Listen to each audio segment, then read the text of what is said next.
Bonjour, voici les actualités info-brèves de ce jeudi 19 janvier. Concernant la vaccination contre la Covid-19, le gouvernement Legault étudie actuellement les recommandations du Comité sur l'immunisation du Québec et de la santé publique. Selon Radio-Canada, le Comité et la santé publique ne recommanderaient une nouvelle dose de rappel qu'aux personnes considérées à risque et à celles qui n'ont pas encore reçu 3 doses de vaccin anti-Covid. Les personnes considérées à risque sont les 60 ans et plus, les résidents en CHSLD et RPA, les personnes immunosupprimées ou dialysées, les travailleurs de la santé, les femmes enceintes et les adultes qui vivent en régions éloignées ou isolées. L'entente entre les NPD et les libéraux fédéraux survivra-t-elle au prochain budget? Le NPD avait conclu l'an dernier une entente qui devait permettre au gouvernement libéral minoritaire de rester au pouvoir à Ottawa jusqu'en 2025. Mais il commence à y avoir des frictions dans cette relation. Un député du NPD a dit à CBC que le prochain budget fédéral sera déterminant pour la survie de l'entente. Et le chef du NPD, Jagmeet Singh, s'opposerait à ce que le gouvernement Trudeau hausse les transferts en santé aux provinces qui investissent dans les cliniques privées, comme vient de le faire l'Ontario. Un comité parlementaire enquêtera sur les contrats octroyés à McKinsey.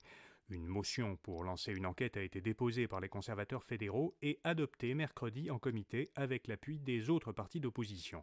Les premiers témoins seront entendus à la fin du mois sur les 100 millions de dollars de contrats octroyés par Ottawa à la firme américaine de consultants McKinsey. Les membres du comité permanent des opérations gouvernementales et des prévisions budgétaires interrogeront des représentants de McKinsey et 7 ministres libéraux, dont ceux des Finances, de l'Immigration et de la Défense. Le Canada offre à l'Ukraine 200 véhicules blindés de transport de troupes. La ministre fédérale de la Défense, Anita Anand, en a fait l'annonce hier lors d'une visite surprise en Ukraine. Les 200 véhicules blindés ont été achetés par le gouvernement fédéral pour 90 millions de dollars à l'entreprise ontarienne Rochelle. Il ne s'agit pas des chars de combat allemands dont il était question ces derniers jours. Anita Anand a toutefois prévu de rencontrer son homologue allemand ce vendredi en Allemagne. Et puis le président ukrainien Volodymyr Zelensky a écrit une lettre à son homologue chinois, Xi Jinping. Zelensky a demandé à sa femme, Olena Zelenska, de la remettre à la délégation chinoise présente au Forum économique mondial qui se tient jusqu'à vendredi à Davos, en Suisse. Lors d'une conférence de presse, Olena Zelenska a dit qu'il s'agissait d'une invitation à dialoguer et qu'elle espérait une réponse de Pékin. En octobre dernier, la Chine avait réaffirmé son soutien à Moscou et indiqué qu'elle souhaitait approfondir ses échanges avec la Russie.